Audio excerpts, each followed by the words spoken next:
Mir hat mal jemand erzählt, das Crystal Meth, das heißt so, weil da Glassplitter drin sind oder Nein. Aber was ist das eigentlich, Crystal Meth, und was glauben Sie, warum das so populär geworden ist in so kurzer Zeit? Weil es ja eine richtige Epidemie gewesen letztendlich. Ja, also es ist, Glassplitter wurde höchstens zum Strecken reingemacht, es ist kein Glassplitter, sondern es ist ein Kristall. Das heißt also wie Zuckerkristall, ein kristallierter Zucker, hat natürlich scharfe Kanten.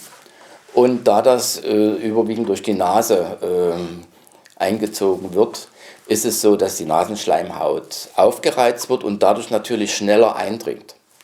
Das ist so der eine Punkt. Crystal Meth ist also ein Amphetamin, was aufheitert, was die Stimmung erhält, was mich leistungsfähiger macht und was bestimmte Empfindungen, die ich habe, nicht mehr zulässt. Also ich habe kein Hungergefühl, ich habe kein Durstgefühl, ich habe kein Schlafbedürfnis, weil die Munterkeit da ist.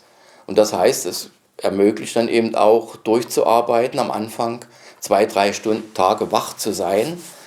Und das macht dann natürlich was mit dem Körper. Der Körper kommt aus dem Gleichgewicht.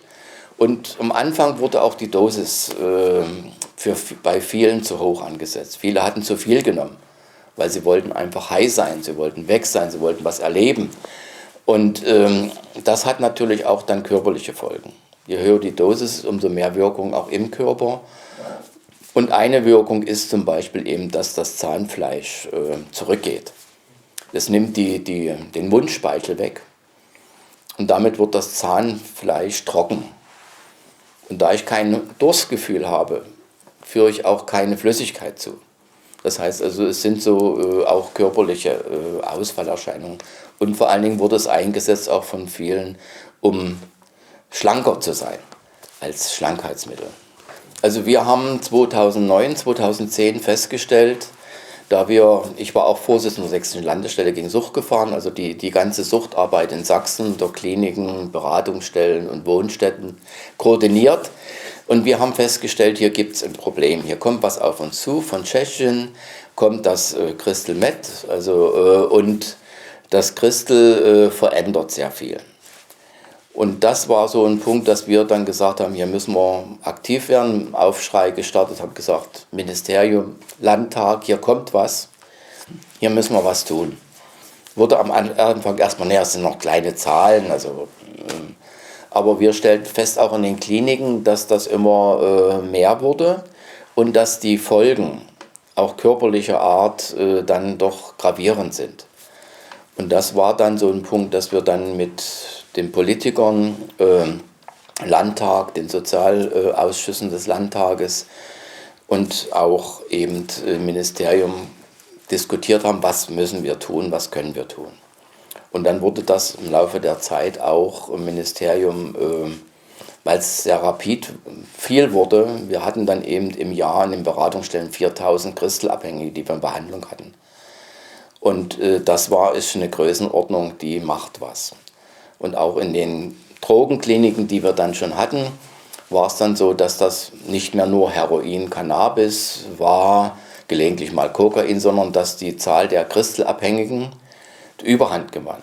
Über 50% der Behandelten waren Crystal-abhängig. Und das war so der Punkt, wo wir dann gesagt haben, wir müssen was tun. Und dann kam es dazu, dass dann also auch das Ministerium, der Landtag gesagt hat, wir machen ein 10-Punkte-Programm, der dann entsprechend verabschiedet wurde. Und wir haben parallel dazu oder auch im Vorfeld schon mit verschiedenen Fernsehsendern, ZDF Info, auch Beiträge erarbeitet und die auch regelmäßig gesendet wurden über die Problematik Crystal, die vor allen Dingen in dem Bereich Sachsen, Bayern und sich dann allmählich nach Thüringen und Brandenburg ausbreitete. Meine Kollegen in den alten Bundesländern dachten, was ist das, kennen wir nicht. Und das kam aber, weil die Küchen in Tschechien waren und es hier eben billig zu haben war über die Grenze. Und hat auch sich bis heute im Prinzip die Verbreitungsgebiet von Crystal ist Bayern, Tschechien, Thüringen, Brandenburg bis Berlin. Viel weiter geht's nicht. Es klingt ja auch irgendwo nach einer Droge, die in allen Gesellschaftsschichten ihre Anwendungsgründe findet. Ja. Was hatten, wenn Sie vielleicht mal so 2, 3 Punkte von Ihrem Sonderprogramm Christel nochmal erläutern könnten, was Sie da entworfen haben, ob das da auch Erfolge gab durch das Programm? Also mitentworfen, mitgewirkt. Also wir haben einmal, dass es eine Öffentlichkeitsarbeit mehr gibt. Es muss informiert werden über die Gefahren, über die Schädlichkeit. Es muss informiert werden in den Schulen. Die Lehrer sollten geschult werden. Es gibt eigentlich Pädagogen, die für solche Sachen eigentlich Ansprechpartner sind. Das ist im großen Teil passiert. Auch die Öffentlichkeitsarbeit mit Presse und Ähnlichem das heißt also, es ist kein Thema mehr, was unter den Tisch gefegt wird. Und das hat natürlich Auswirkungen, dass Leute, wenn sie sich informieren wollen, auch informiert sind, welche Schäden und welche Folgen es gibt. Es gibt dann auch Präventionsmaßnahmen, die entwickelt wurden, die für Schulen oder auch für Landkreise können die sich ausleihen. Gibt es Busse, die durch die Länder fahren, für die Schulen zur Verfügung stehen. Dort ist ein ganz Teil passiert.